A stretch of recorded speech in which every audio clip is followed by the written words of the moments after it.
यानंतर मी विनंती करतो शिवसेना पक्षप्रमुख आदरणीय उद्धव साहेब ठाकरे यांना त्यांनी या मेळाव्यामध्ये आपले विचार मांडावे। पक्षप्रमुख उद्धव साहेब ठाकरे यांचा। उद्धव साहेब आगे बढ़ो। हिंदू हृदय सम्राट वंदनीय शिवसेना प्रमुख बाळासाहेब ठाकरे यांचा। अरे आवाज कुणाचा?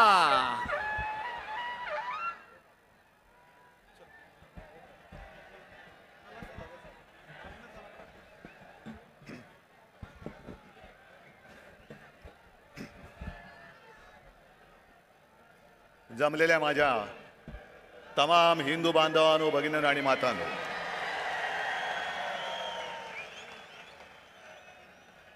सत्तावन्न वर्ष झाली, पण आपण परंपरा थांबू दिली नाही। मोडता घालण्याचा प्रयत्न किती झाला तरी त्यांना मोडीत काढून आपली परंपरा आपण चालू ठेवली आहे आणि पुढची अनेक वर्ष ही अशीच चालू ठेवणार आहोत। सर्वप्रथम दसऱ्याच्या मी तुम्हाला सर्वांना शुभेच्छा देतो। आज दसरा आहे, शस्त्रपूजन आहे, सरस्वतीचं पूजन आहे आणि हा मेळावा त्या संस्कृतीचं एक विराट दर्शन आहे। आपला मेळावा झाल्यानंतर आपण इकडे खोकासुराचं दहन करणार आहोत। मुद्दामून एक नवीन असुर खोकासूर, रामाने रावणाचा वध केला। कशासाठी केला? कारण असं मी ऐकलंय, असं मी वाचलंय की रावण सुद्धा शिवभक्त होता, पण एवढा शिवभक्त असून सुद्धा रामाला त्याला मारावं लागलं कारण रावण माजला होता। रावणाने सीतेला पळवलं होतं, सीताहरण केलं होतं। त्याचप्रमाणे आज सुद्धा आपली शिवसेना पळवण्याचा प्रयत्न होतोय आणि एक खबरदारी घेतली आहे, आपण नाही त्यांनी। कारण प्रभू श्री रामचंद्राने धनुष्यबाणाने रावणाचा वध केला होता। भानगड नको म्हणून तो धनुष्यबाण सुद्धा चोरलेला आहे। चोरा, पण एक लक्षात घ्या की ज्याप्रमाणे हनुमानाने रावणाची सोन्याची लंका दहन केली होती, तशीच तुमची खोक्याची लंका दहन करणाऱ्या धगधगत्या मशाली आज सुद्धा माझ्या सोबत आहेत आणि तुमची खोक्याची लंका आहे। मी जास्त गद्दारांवरती बोलणार नाहीये, कारण त्यांच्यावरती मला बोलण्याची आता गरजच नाही। तुम्ही सगळेजण बोलतायत, माझ्या आधीचे सगळे बोललेत आणि सध्या क्रिकेटचा मोसम आहे, वर्ल्ड कप सुरू आहे। क्रिकेट पण चालू असतं आणि मध्ये मध्ये जाहिराती पण असतात आणि काही जाहिराती तर आपल्याला बघून बघून पाठ होतात। त्यातलीच एक जाहिरात आहे, ते 3 हिरो सगळे, अजय देवगण, अक्षय कुमार आणि शाहरुख, ते तिघही येतात, 2-2 बोटं दाखवतात। आमच्याकडे सुद्धा 3 जण बसलेले आहेत, ते सुद्धा 2-2 सांगतात की अरे आमच्याकडे सुद्धा 2-2 हाफ आहेत। आणि ते कमला पसंतवाले आहेत, हे कमळा पसंतवाले आहेत। पसंत आपली आपली, त्यांना कमला पसंत आहे, यांना कमळा पसंत आहे। तुम्ही घ्या आणि तुमचं काय ते बघा, आमच्या नादाला लागू नका। आज महाराष्ट्रामध्ये आणि देशात खूप प्रश्न आहेत। मी भाषणाच्या सुरुवातीला आवर्जून जरांगे पाटलांना धन्यवाद देतोय।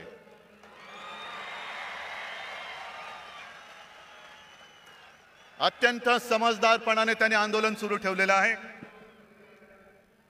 आणि आज त्यांनी एक चांगली गोष्ट केली, धनगरांना साथ घातलेली आहे। मी ज्या वेळेला जालन्यात शांततेमध्ये हे आंदोलन सुरू होतं आणि आत्ताचं जे सरकार आहे, डायरचं सरकार, जसं जालियनवाला बागेमध्ये पोलीस घुसून त्यांनी अत्याचार केला होता, त्याचप्रमाणे आंतरवेलीमध्ये शांततेत बसलेल्या मराठा समाजाच्या आंदोलकांवरती यांनी 5वी लाठीहार केला होता. मी तत्काळ तिकडे गेलो, बघितलं, तिकडे हॉस्पिटलमध्ये गेलो, कोणाची डोकी फोडलेत, कोणावरती छरे मारलेले आहेत. पण काही काही घटना अशा घडतात की हृदयामध्ये त्या कायम घर करून राहतात. ज्या वेळेला आम्ही संभाजीनगर पासून निघालो आणि त्या ठिकाणावरती जात होतो, मध्ये जरा आम्ही थांबलो, एका घरामध्ये गेलो. घर कसलं तुम्हाला गावचं माहिती आहे, ग्रामीण भागातनं बरेच तुम्ही लोक आलेले आहात. तिन्ही सांजेची वेळ होती, मिणमिणत्या दिवा होता. मी जरा तिकडे बाथरूमला जायचं म्हणून गेलो. बाहेर आल्यानंतर त्या घरातली माऊली आणि तिची मुलगी हातामध्ये पंचारती घेऊन उभ्या होत्या. आणि मी त्यांना नमस्कार करून सांगितलं की ताई, आज ओवाळू नका, कारण फार भयानक घटना इकडे घडले. मग ताईंनी मला विचारलं, मी राखी बांधू शकते का? हृदयस्पर्शी प्रसंग होता. आणि ती माऊली मला राखी बांधत असताना तिच्या डोळ्यात पाणी आलं. म्हटलं, ताई काय झालं? ते म्हणलं, मला सुद्धा खूप मारलं बघ म्हणे, गुरावानी मारलं, हात दुखतोय माझा. म्हटलं, काय औषधोपचार केले का? ते नाही म्हणे, मी कशीबशी निसटले, पण माझी सून आणि माझा मुलगा हॉस्पिटलमध्ये. मग नंतर त्यानं सुद्धा मी भेटायला गेलो आणि त्या ताईंचा फोटो आला होता ना, तो पोलिसांची भांडत्या, तो एक निळ्या रंगाची साडी नेसली होती. माझ्यासमोर त्या ताई बेडवरती होत्या, तोंड एवढं सुजलेलं, नाक फुटलं होतं. आणि मग सोबत जे होते त्यांनी मला सांगितलं की साहेब, यांचं डोकं सुद्धा फोडून टाकले. एवढ्या निर्गुणपणाने तुम्ही वागता? मी मुख्यमंत्री होतोच आणि त्याही वेळेला हा प्रश्न होताच. मराठा आंदोलन तेव्हाही सुरू होतं, पण इकडे आलेल्या आणि एकाने तरी सांगावं, कधीतरी कोणावर तरी लाठीमाराचा आदेश मी दिला होता का? मग पोलीस एवढे रानटी होऊ शकतात? तेच पोलीस आहेत, आदेशाचं पालन करणारे पोलीस आहेत. आदेशाशिवाय ते असे वेडवाकडं वागू शकत नाही. महाजालन्याचा डायर कोण आहे, कोणी आदेश दिला, काही चौकशी नाहीये. मी जरांगे पाटलांना भेटलो आणि त्यांनी मला त्या बंदुकीची एक पुंगळी दाखवली. साहेब, हे बघा, एवढी मोठी गोळी आमच्यावरती या गोळ्या झाडल्या, अश्रूतून सोडला. आणि काश्मीरमध्ये दंगेखोरांवरती ज्या छऱ्याच्या बंदुका वापरतात, त्या छऱ्याच्या बंदुका वापरल्या. कोणाच्या गालात गेलेला छऱ्याच्या, कोणाच्या डोक्यात गेलेला. काय करणार? काय कुठे चाललो होतो आपण? गद्दारांना म्हणा, तुमच्यात हिंमत असेल तर हा प्रश्न सोडून दाखवा. हे खरे बाळासाहेबांचे विचार आहेत. द्या मराठी माणसाला न्याय द्या, मराठा समाजाला न्याय द्या.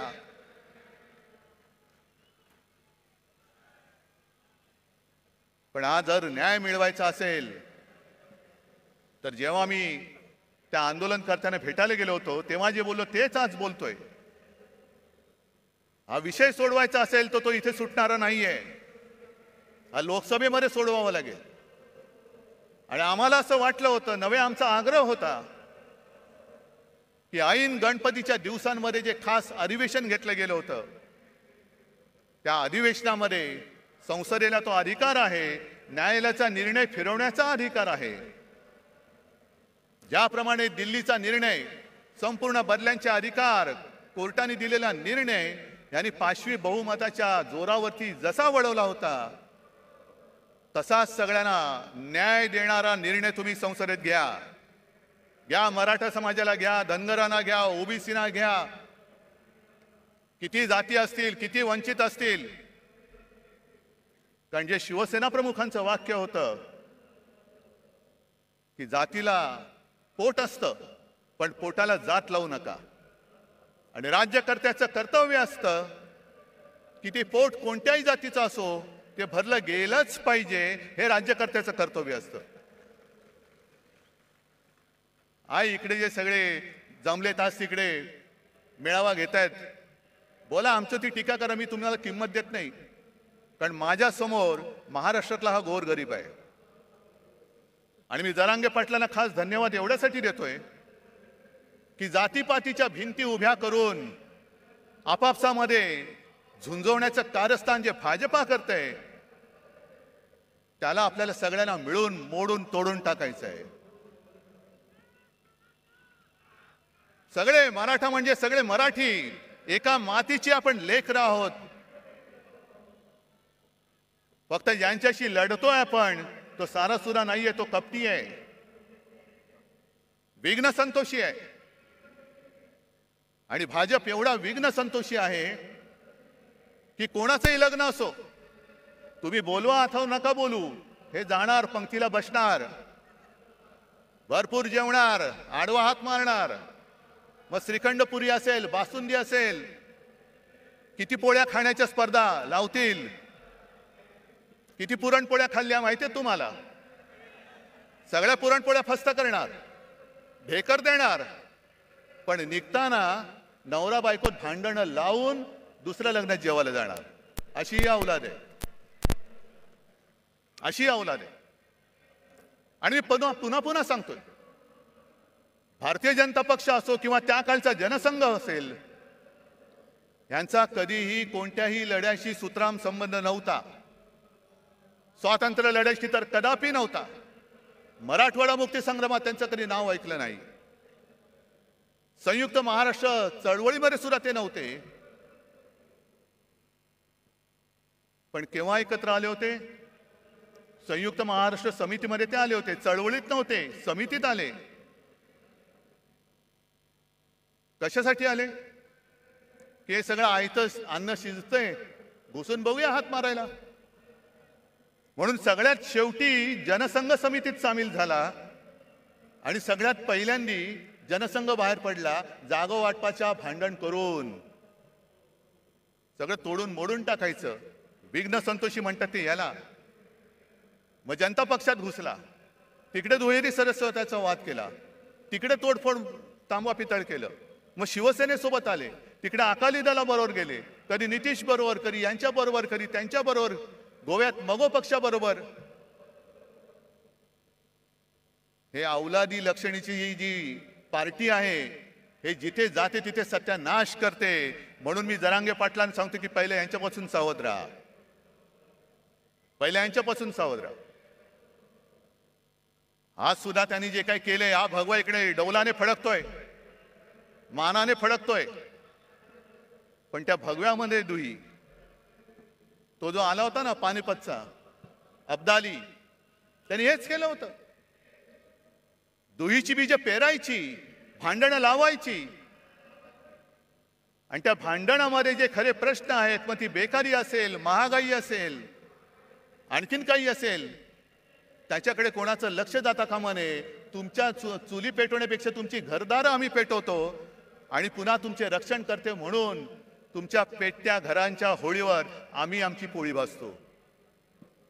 हे आता उघड उघड दिसतंय, उघड दिसतंय. दुसरं आता जवळपास 1 वर्ष होऊन गेलं. आपण सुप्रीम कोर्टात गेलेलो आहोत अपात्रतेच्या निर्णयासाठी. केस तारखेवरती तारीख, तारखेवरती तारीख. काय करायचं तेच कळत नाही.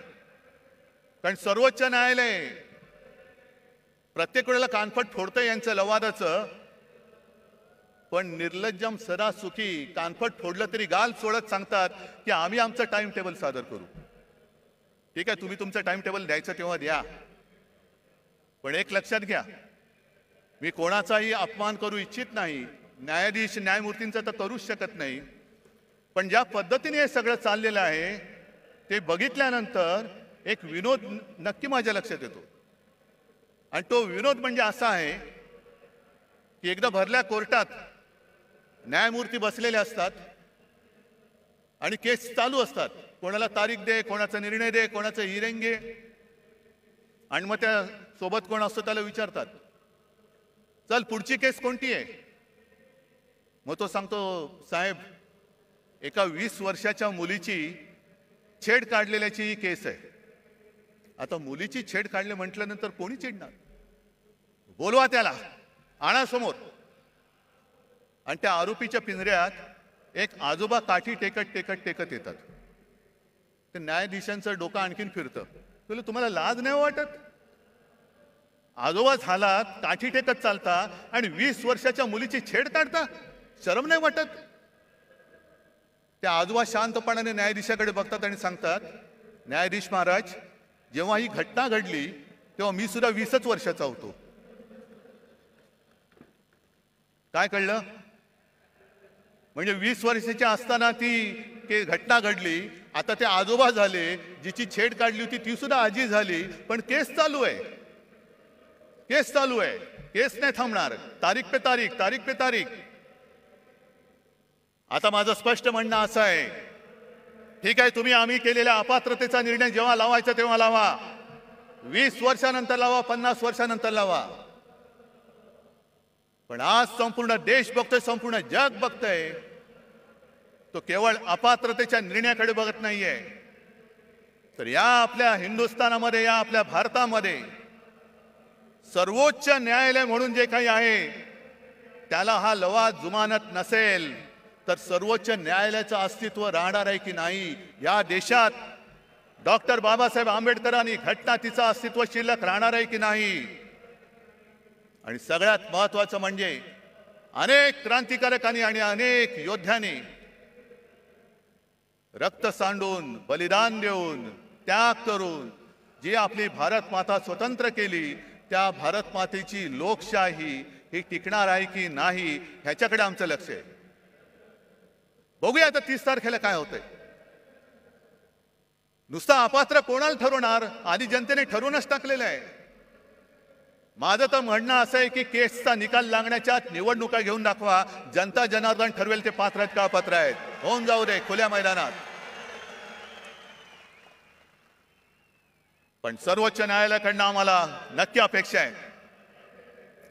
मध्ये आपले माननीय पंतप्रधान मोदी जे बोलले, घराणेशाही घराणेशाही, होय, मी घराणेशाहीचा पाईक आहे. कारण मला माझ्या घराण्याचा अभिमान आहे. मला माझ्या आई वडिलांचा अभिमान आहे, आजोबांचा अभिमान आहे आणि सर्व पूर्वजांचा अभिमान आहे.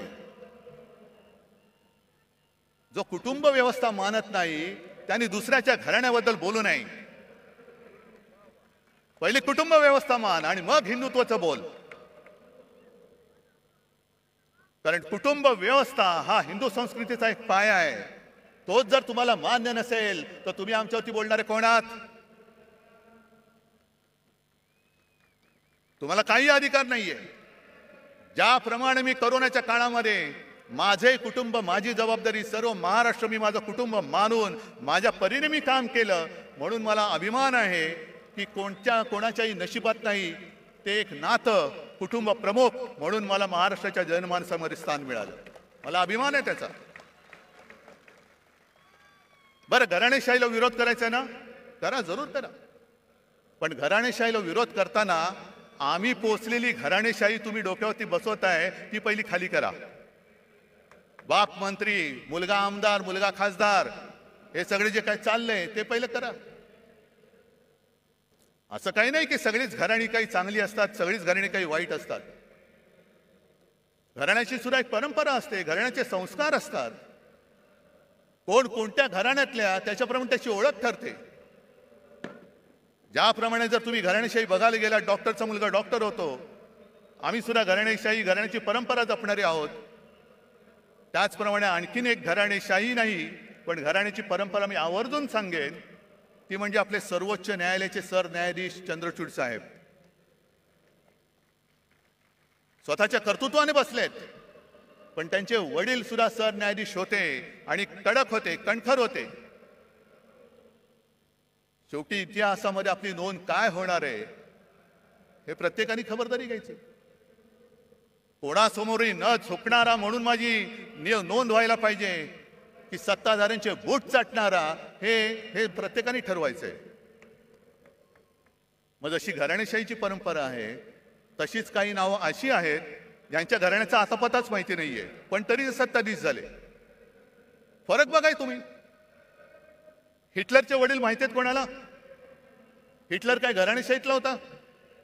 सद्दाम हुसेन काय घराणेशाहीतला होता? पुतीन काय घराणेशाहीतला आहे? गदाफी काय घराणेशाहीचा आहे? मुसोलिनी, स्टालिन, कोणाची घराणी माहिती आहेत?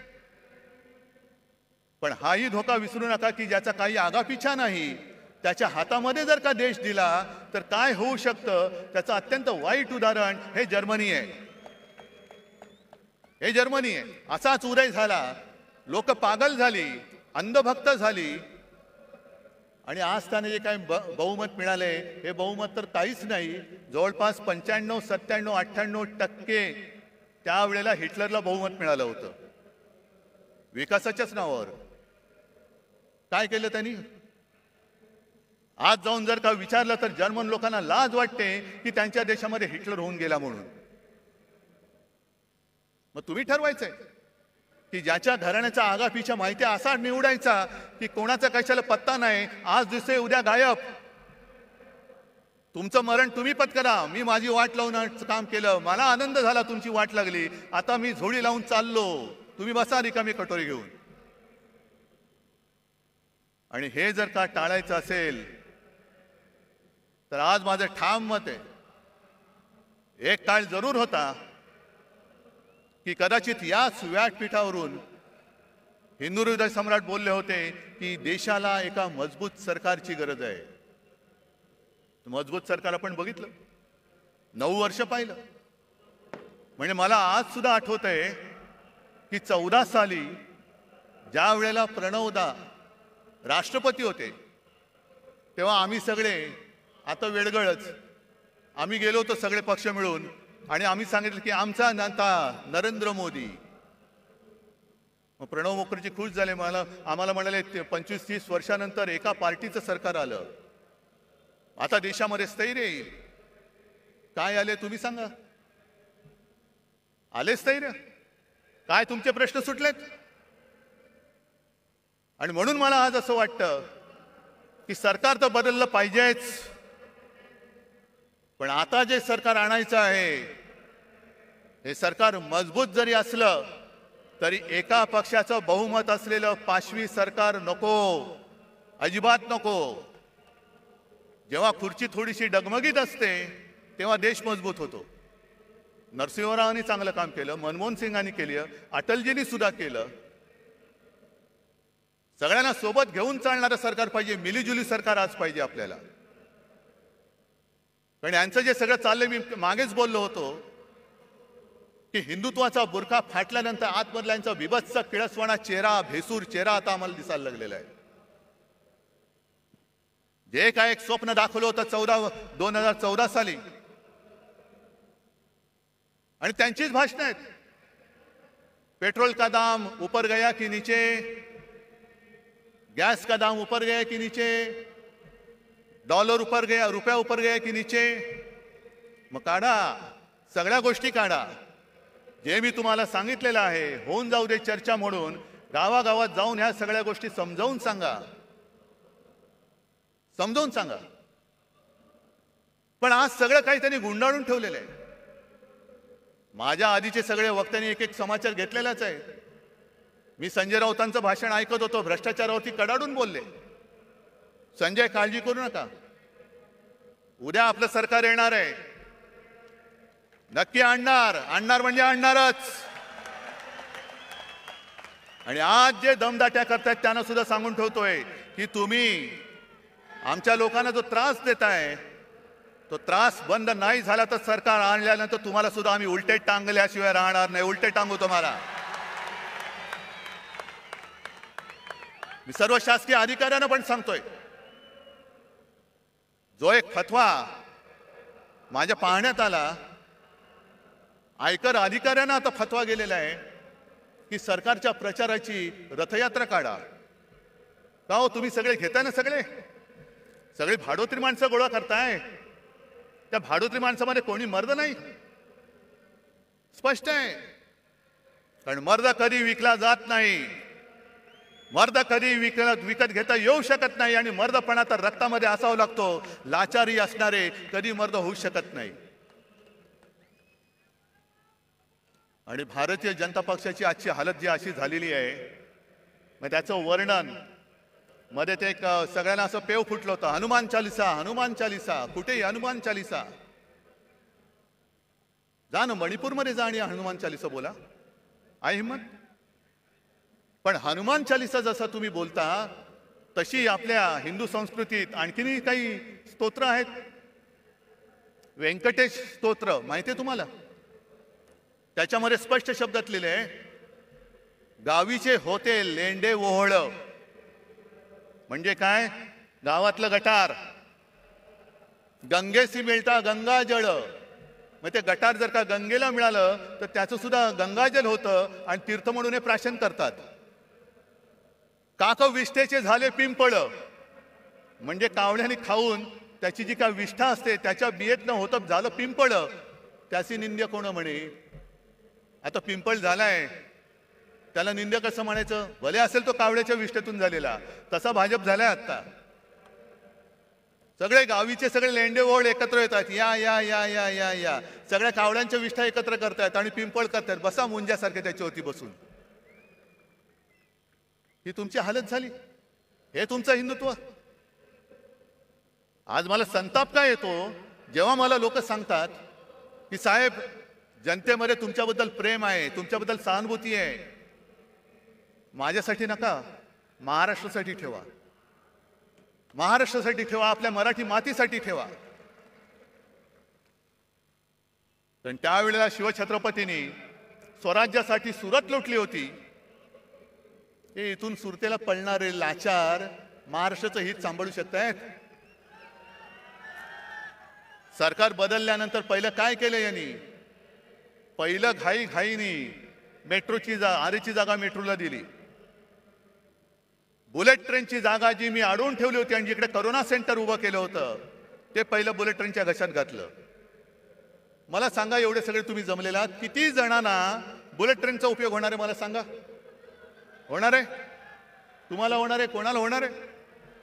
मग बुलेट ट्रेन कशाला? मग मला कोणीतरी सांगितलं की अहो साहेब यावेळेला मुंबईतून सुरतेला पळताना किती त्रास झाला. तो कैलास पाटील तर सुदैवाने मधनं उठून आला म्हणून.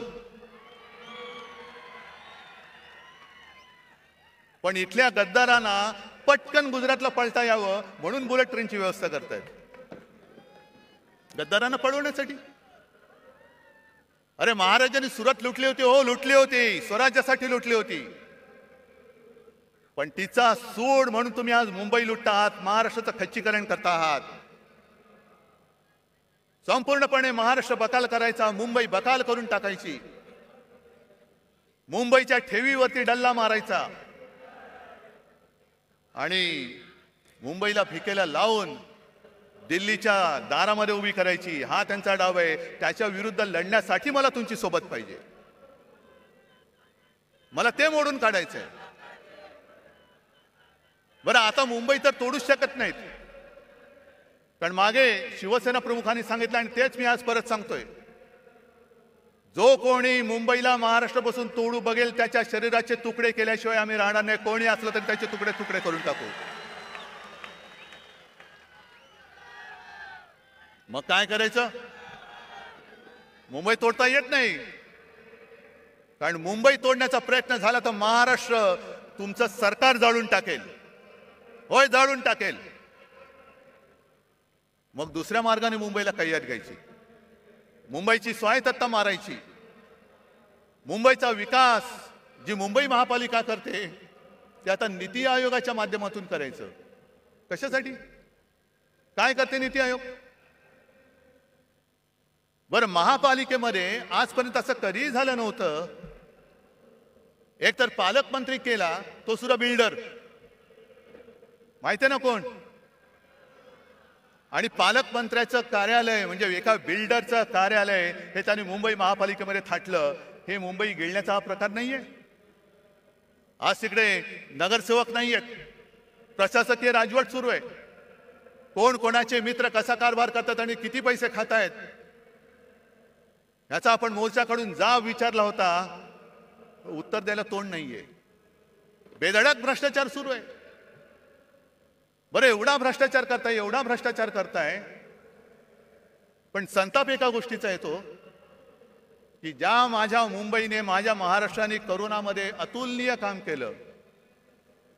मुंबई मॉडेल म्हणून जे जगभरात नावाजलं गेलं त्या मुंबईत करोनाच्या काळात काय भ्रष्टाचार झाला म्हणून ते स्वतःचे कपडे काढून फिरणारे दलाल आरोप करतायत आणि त्याला हे मिंदे साथ देऊन चौकशी लावले. खिचडीमध्ये काय होतं, औषधं कुठून घेतली, आणखीन कुठून काही केलं.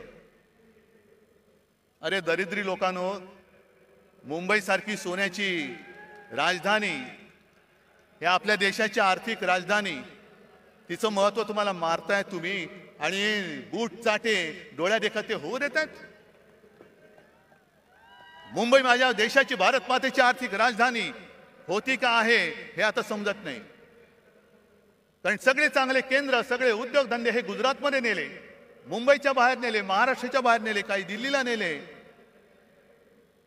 फिल्म सिटी आता उत्तर प्रदेशमध्ये नेत आहेत, जरूर न्या. पण जे मुंबईच्या हक्काचं आहे ते ओरबाडून तुम्ही नेत असाल तर तुम्हाला याच मुंबईत गाडून टाकल्याशिवाय राहणार नाही आम्ही. आणि कसला घोटाळा? कोरोना काळाच्या घोटाळ्याचं जर चौकशी करायची असेल तर मुंबईची जरूर करा, सगळ्या महापालिकांची करा, ठाणेची करा, पुणेची, पिंपरी चिंचवड, नागपूरची सुद्धा करा. जे नागपूर आमच्या उपमुख्यमंत्र्यांनी बुडवून दाखवलं त्याची चौकशी करा. आणि मी तर म्हणतो, हिम्मत असेल तर पीएम केअर फंडापासून संपूर्ण काश्मीर, कन्याकुमारी पर्यंत सर्व राज्यांची चौकशी करा, होऊन जाऊ दे.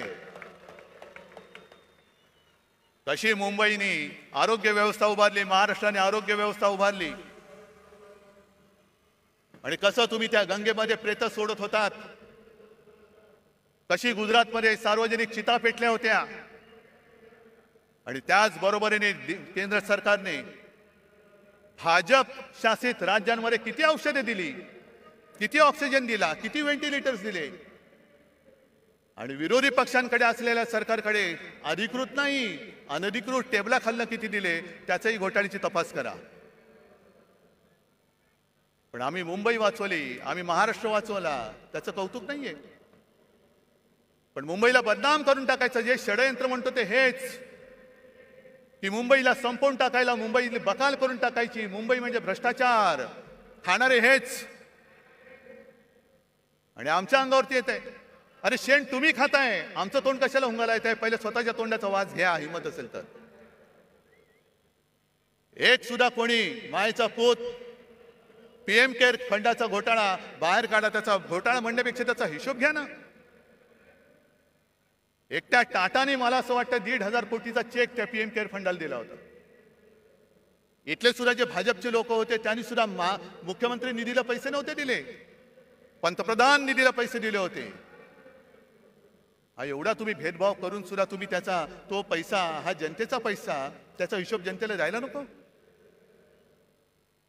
आणि आज संपूर्णपणे जो कारभार सुरू आहे, आरोग्य यंत्रणेचे कसे काय 3-13 वाजलेत बघा. मला या बोंबलणाऱ्याने एकच सांगायचंय की तुमचे नेते दिल्लीतनं संपूर्ण देशाला रिकाम्या थाळ्या बडवायला सांगत होते आणि गो करून बोंबलायला लावत होते ना. त्यावेळेला आमच्या सरकारने गोरगरिबांना 5 रुपयात रिकामी नाही भरलेली थाळी शिवभोजन म्हणून दिली. याला म्हणतात सरकार. हे आमचं हिंदुत्व आहे. हा आमच्या आणि तुमच्या हिंदुत्वातला फरक आहे. तुम्ही रिकाम्या थाळ्या बडवणारं तुमचं हिंदुत्व आहे आणि गोरगरिबाला पोट भरून जेवण देणारं आमचं शिवभोजन हे आमचं हिंदुत्व आहे. ज्या वेळेला तुम्ही रस्त्यावरती उतरला होता आणि तुमचे ते महामहिम काळी टोपी मला पत्र दिलं होतं, पत्रमध्ये छान लिहिलं होतं. माझ्याकडे काही लोक आली होती आणि त्या लोकांनी मंदिरं उघडण्यासाठी विनंती केली. मला कळत नाही तुम्हाला असे ईश्वरी काही संकेत येतात का की तुम्ही मंदिरं बंद ठेवलेत. किती विक्षिप्त बिंडोक माणसं असतात. आपल्याला बरेचदा कळत नाही टोपी खाली दडलंय काय. पण जेव्हा तुम्ही मंदिरं उघडायला सांगत होता तेव्हा आम्ही गावागावात, खेड्यापाड्यात आरोग्य मंदिरं उघडत होतो. हे आमचं हिंदुत्व आहे. तुम्ही सगळं उघडा उघडा सांगत होता तेव्हा आम्ही आरोग्य यंत्रणा वाढवली, रुग्णशय्या वाढवल्या होत्या, टेस्टिंगच्या केंद्र वाढवली होती. जी जेमतेम 2-3 केंद्र महाराष्ट्रात होती ती आपण 600च्या वरती केली होती. हे आमचं हिंदुत्व आहे. जर कोणी आपल्या समोर तळमळत असेल तर त्याला वाचवणं, त्याची जात पात विचारत नाही बसलो आम्ही. कोणी असेल, होय मालेगावमध्ये मुसलमान सुद्धा आले होते, त्यांना सुद्धा आम्ही वाचवलं. धारावीमध्ये आम्ही धारावी वाचवली. हे आमचं हिंदुत्व आहे. पण मुंबईचा जो धोका आहे, मी मगाशी तुम्हाला सांगत होतो तो, की आता धारावी सुद्धा गिळायला निघालेत। इथे आली असतील काही धारावीची लोक। धारावीचा विषय मी स्वतंत्रपणे धारावीत येऊन घेणार आहे, पण आता याच्या घशामध्ये धारावी त्यांनी घातले तो कोण? यांचा मित्र तुम्हाला माहिती आहे कोण? मला माहित नाही, मी अडाणी आहे बाबा, मला काही कळत नाही। तुम्हाला काय कळतंय? आणि सहज जर का अभ्यास केला तर माझे तर डोळे पांढरे झाले। जवळपास 150 कोटी स्क्वेअर फुटाचा FSI तिकडे मिळणार आहे, म्हणजे सगळी, आणि तो FSI दक्षिण मुंबईत तो वापरू शकणार। म्हणजे मुंबईची ओळख काय राहणार? कोण येणार, कोण राहणार? आणि हा विकास केवळ तुमच्या मित्राचे खिसे भरायला आम्ही होऊ देणार नाही। धारावीचा विकास झालाच पाहिजे। तिथे जो झोपडीमध्ये राहतो, ज्याला आम्ही वाचवलेलं आहे, त्याला प्रत्येकाला हक्काचं घर मिळालंच पाहिजे। पण त्या हक्काबरोबर घराबरोबरच प्रत्येक घरामध्ये जे उद्योगधंदे आहेत, अगदी मायक्रो स्केल, लघु उद्योग, सूक्ष्म उद्योग, काही कुंभारवाडे आहेत, त्यांना सुद्धा तिकडे जागा मिळाली पाहिजे। ती सुद्धा सोयी त्यांना मिळाली पाहिजे। आणि सगळ्यात महत्त्वाचं म्हणजे धारावीच्या एका परिसरामध्ये तुम्ही घरं जरूर बांधा, पण आज देखील माझा गिरणी कामगार घराविना फिरतोय, वणवण फिरतोय। त्या गिरणी कामगारांच्या मुलांना धारावीत घरं द्या। वांद्रा वसाहतीमध्ये सरकारी कर्मचाऱ्यांना घरं तिथल्या तिथे मिळावीत, असा निर्णय आमच्या सरकारने घेतला। हे द्यायला तयार नाही आहेत। वांद्रा वसाहतीत तिथल्या कर्मचाऱ्यांना घरं मिळालीच पाहिजेत, पण त्याच्या नंतरचे जे कर्मचारी आहेत त्यांना सुद्धा धारावीत घरं द्या। पोलिसांची घरं कमी पडत असतील तर पोलिसांना सुद्धा धारावीत घरं द्या, कारण आम्हाला हिंदुत्व जपायचं आहे, पण त्याच बरोबरीने मुंबईवरचा मराठी ठसा सुद्धा आम्हाला अधिक गडद करायचा आहे। नुसती धनदांडग्यांची मुंबई करू नका। साध्या सुध्या ग्रामीण भागातल्या माणसाला इकडे परवडणाऱ्या दरामध्ये धारावीमध्ये घर द्या, कारण धारावीवरती एवढ्या सवलती त्यांनी उधळलेल्या आहेत, एवढ्या उधळलेल्या आहेत की त्याचा फायदा जर गरिबांना मिळणार असेल तर आनंद आहे, पण तो जर का तुमच्या मित्राच्या खिशात जाणार असेल तर मात्र आम्ही तो जाऊ देणार नाही। आणि मुंबई काय धारावी सुद्धा त्याला गिळू देणार नाही, हा निश्चय करून आम्ही रस्त्यावरती उतरू। ही मुंबईची अवहेलना तुम्हाला मी सांगतोय, किती सांगायच्या गोष्टी। अंबादास, तुम्ही सगळ्या शेतकऱ्यांचा विषय घेतला असाल। एक तर दुष्काळ आपल्या माथी आलेला आहे। माझ्या माहितीप्रमाणे आता जो खरीप झाला त्याचं 22% उत्पादन कमी झालेलं आहे। पाऊस पुरेसा नाही, धरणामध्ये पाणी साठा बरोबर नाहीये। पुढच्या मोसमापर्यंत पिण्याचं पाणी कसं पुरवायचं, कारण आज गावागावांमध्ये टँकर सुरू झालेत की नाही? तुमच्यापैकी कोणाच्या गावात आज टँकर सुरू झालेत, उद्या काय होणार आहे सांगता येत नाही। पण सगळ्यात संतापाची गोष्ट अशी आहे की मधल्या काही एका दिवशी मी शिर्डीमध्ये गेलो होतो दुष्काळी पाणी करायला। आता टीव्हीवरती तुम्ही बघितलं असाल, मला कोण म्हणेल हा काय वेडा आहे का रे, भिजतोय आणि दुष्काळाची पाणी करतोय। पण वस्तुस्थिती अशी होती की त्या दिवशी मी पावसामध्ये भिजलो होतो, पण माझ्या समोरची पिकं ही करपून गेली होती। मग त्या पाण्याचा चिखल होण्याखेरीज काही उपयोग नव्हता। मग शेतकऱ्याची ती पेरणी वाया गेलीच। कर्ज डोक्यावरती चढलं, पण कर्ज डोक्यावर चढण्यापूर्वी त्यांनी सरकारने जी एक योजना काढली, प्रधानमंत्री पीक विमा योजना। आता थोडं तुम्ही शहरातले असलात तरी सांगायला पाहिजे की या पीक विम्यामध्ये 3 हिस्से असतात। एक केंद्र सरकार देतं, दुसरं राज्य सरकार देतं आणि तिसरा शेतकरी देतो। या सरकारने एक चांगली गोष्ट केली की शेतकऱ्याचा हिस्सा स्वतः भरला आणि 1 रुपयात शेतकऱ्याला विमा देण्याची घोषणा केली। चांगली गोष्ट केली। त्याचा परिणाम काय झाला? साधारणतः 90-95 लाख शेतकरी जे विमा उतरवायचे, विमा काढायचे, ते यावर्षी जवळपास 2.25 कोटी शेतकऱ्यांनी ती नोंदणी केली। 2.25 कोटी, 1,70,00,000पेक्षा जास्त। मग चांगली गोष्ट झाली। आता दुष्काळ पडलाय, पीक गेलं। मग सरकारने बैठक घेतली की पूर्ण पंचनामे होईपर्यंत मागणी येईपर्यंत तुम्ही अग्रिम एक रक्कम द्या. आणि माझी जी माहिती आहे, विमा कंपन्यांनी हात वर केले, आम्ही देऊ शकत नाही. का देऊ शकत नाही? कारण जे निकष आहेत त्या निकषामध्ये सलग 21 दिवस जर पाऊस पडला नाही तर आणि तरच नुकसान भरपाई मिळते. काही जणांना त्यांनी असं सांगितलं की तुमच्या नुकसानीची नोंद तुम्ही 72 तासात केली नाही म्हणून तुम्हाला नुकसान भरपाई मिळणार नाही. काय सरकार करते? तुम्हाला विमा कंपन्या जुमानत नाही? अरे मागे शिवसेनेने आंदोलन केल्यानंतर पटपट पटपट पटपट सगळ्यांना भरपाई दिली होती. आज तुम्हाला सगळ्यांना मी होय आदेश देतोय, शेतकऱ्याच्या बरोबरीने त्याच्या मदतीसाठी उभे राहा. जा विमा कंपन्या कोणाच्या त्या बघा, त्या सूर्यांच्या मित्रांच्या असतील. कुठे कुठे त्या विमा कंपन्यांमध्ये जा. मारझोड नाही करायची, पण आळीपाळीने घेराव घालून बसा. आणि अधिकाऱ्याला जागचा हलू देऊ नका. त्याला सलग पावसाचा खंड काय असतो ना, तो जागेवरती बसून दाखवा की तुझा पाऊस तुंबल्यावरती काय होतं. शेतकरी वाऱ्यावरती पडलाय, आरक्षणासाठी समाज रस्त्यावरती आलेले आहेत आणि हे म्हणे बाळासाहेबांचे विचार घेऊन पुढे चाललेले आहेत. बाळासाहेबांचे विचार काय होते? आम्ही एक विरोधी पक्षाची आघाडी केली, तिचं नाव इंडिया ठेवलं. त्याच्यावरती मोदी लगेच त्यांनी तुलना केली की इंडियन मुजाहिद्दीन आहेत. किती दुर्दैव आहे. देशाला असा विचार करणारा पंतप्रधान मिळू शकतो? जे देशप्रेमी आम्ही देश वाचवण्यासाठी एकत्र आलो, तर आमची तुलना तुम्ही इंडियन मुजाहिद्दीन बरोबर केली. पण जे शिवसेना प्रमुख सांगत होते की जोपर्यंत हे पाकडे माझ्या देशात घुसखोरी करायचं थांबवत नाही तोपर्यंत मी माझ्या भूमीवरती हिंदुस्थान पाकिस्तान क्रिकेट होऊ देणार नाही. आज त्या अहमदाबादमध्ये नरेंद्र मोदी स्टेडियममध्ये त्यांचं स्वागत काय झालं?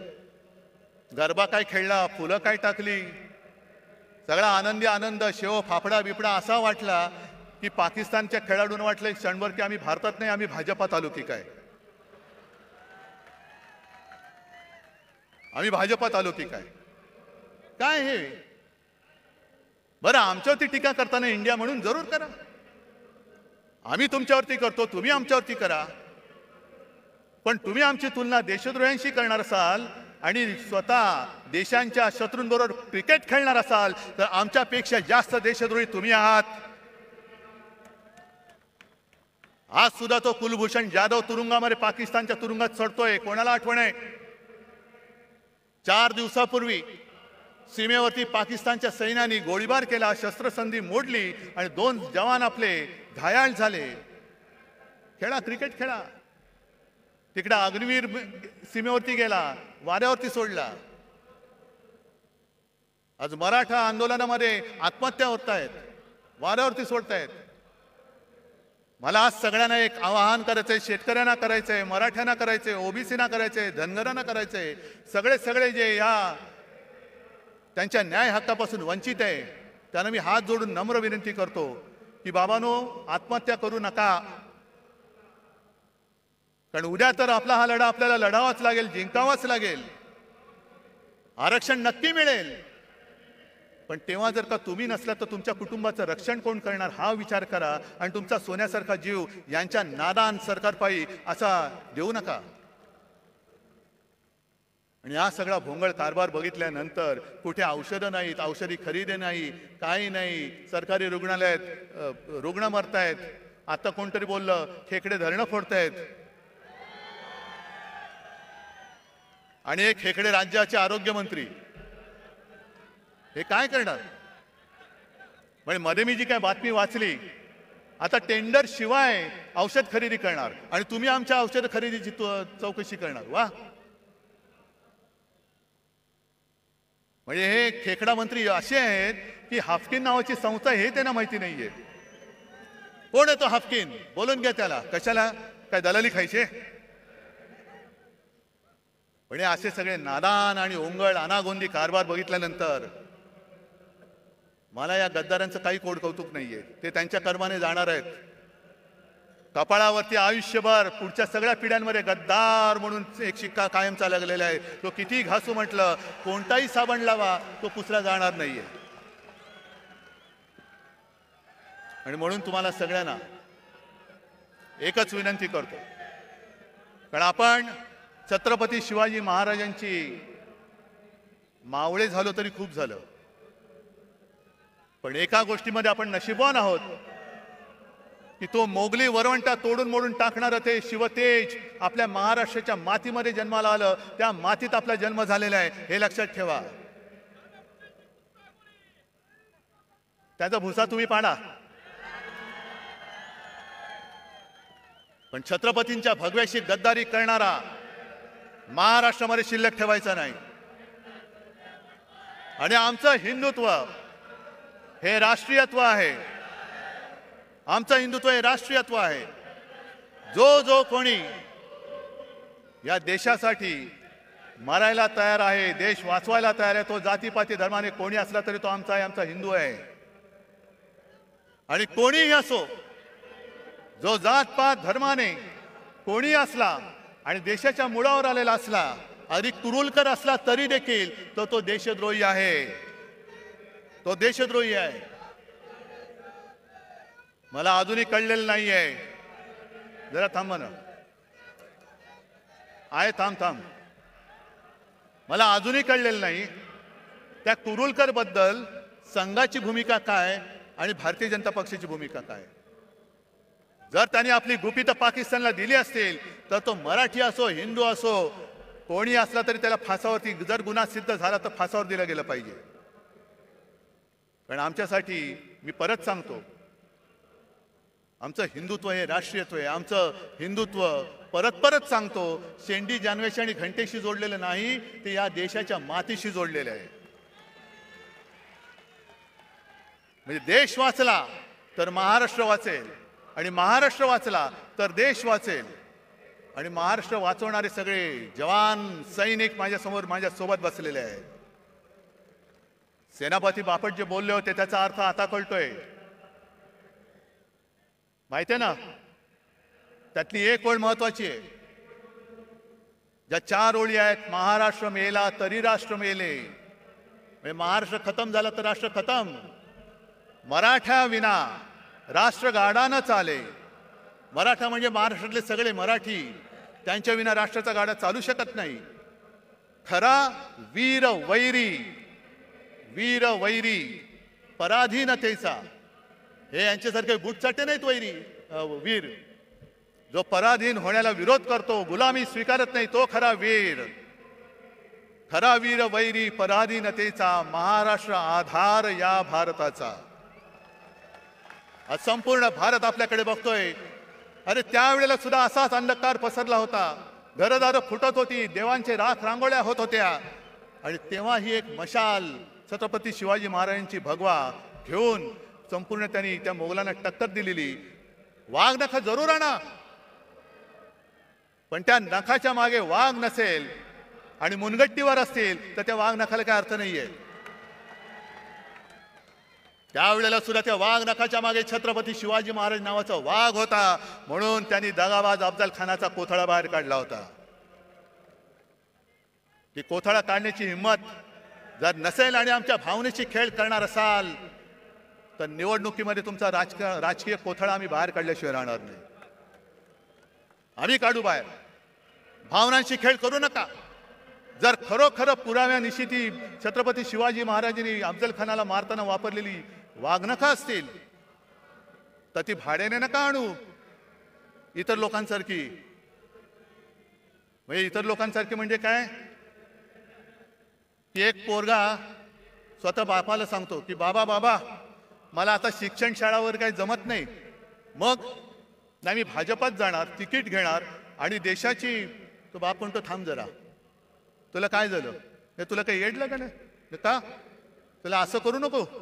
पहिला तू शिवसेनेत जा किंवा काँग्रेसमध्ये जा, राष्ट्रवादीत जा, दुसऱ्या कोणत्याही पक्षात जा, जरा नाव कमव. नाव कमवल्यानंतर काहीतरी गडबड घोटाळा कर, मग भाजपला तुला घेतील आणि तुला मंत्री करतील.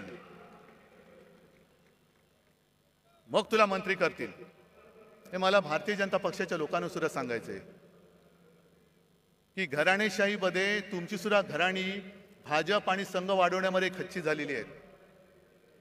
आज जर का तुमच्या घराण्याच्या त्यागाला काही किंमत मिळणार नसेल आणि नुसतं उपऱ्यांच्या सतरंज्या काढण्याचं घालण्याचं काम तुम्हाला करायचं असेल तर हाच भाजप हाच संघ तुम्हाला तरी अपेक्षित होता का? नुसतं सतरंज्या घालताय. आणि म्हणून हा भावनेशी खेळ आता बस झाला. आपल्याला आता महाराष्ट्र संपूर्ण हिंदुत्वाबरोबर मराठी माणसाची एकजूट, जे शिवसेना प्रमुखांचं पहिलं वाक्य होतं 96 कोळी 92 कोळी, मराठा मराठेतर 96 कोळी 92 कोळी, स्पृश्य अस्पृश्य कोळी आगरी, हे सगळे भेदाभेद गाडून मराठी माणसाची भक्कम एकजूट बांधा. त्या एकजुटीच्या हातामध्ये शिवरायाचा आणि हिंदुत्वाचा पवित्र भगवा आपल्याला घट्ट धरायचा आहे. आणि म्हणून परत एकदा एकच सांगतो की आता या गद्दारांकडे दुर्लक्ष करा. आज सुद्धा अनेक जणांना फोन येत आहेत आणि परत सांगतो, ज्याला इमान विकायचं असेल सरळ इमान विकून मोकळे व्हा. जा तिकडे, माझ्याकडे एवढे वाघ बसले असताना मला नादान आणि भ्याडांची गरज नाहीये. आणि सरकारला मी आव्हान देतो, सुप्रीम कोर्टाचा निकाल लागेल तेव्हा लागेल, पण जर तुमच्यामध्ये हिंमत असेल तर मुंबई महापालिकेसह लोकसभा आणि विधानसभा सुद्धा घेऊन दाखवा. आमची तयारी आहे. जाऊन द्या. आम्ही जनतेच्या कोर्टात येतो. जो जनता निकाल देईल तो आम्हाला मान्य आहे, तो आम्हाला मान्य आहे. पण याची खात्री तुम्हाला आहे की जर का जनतेच्या कोर्टात गेलो तर इकडे तारीख पे तारीख नाही, एक गाव दोन तुकडे एका फटक्यात घरी पाठवतील लोक तुम्हाला. आणि त्याला घाबरलेत म्हणून यांनी युनिव्हर्सिटीच्या निवडणुका सुद्धा पुढे ढकलून टाकले. असं हे सगळं घाबरट सरकार फक्त महाराष्ट्राची आणि देशाची वाट लावते. ती वाट आणखीन लागू नये म्हणून जिथे जिथे आपल्याला शक्य होईल तिथे तिथे यांचा पाडाव आपल्याला करावाच लागेल. करणार? जरा तुमच्या हाताच्या मशाली दाखवणार? हे हात नाहीत, या मशाली आहेत. आणि या मशाली केवळ ह्या नादान महाराष्ट्र सरकारचंच नाही तर हुकुमशाही आणणाऱ्या दिल्ली सरकारचं सुद्धा तख्त जाळून भस्म केल्याशिवाय राहणार नाही. हा एक आत्मविश्वास बाळगून आपली रजा घेतो. जय हिंद, जय महाराष्ट्र.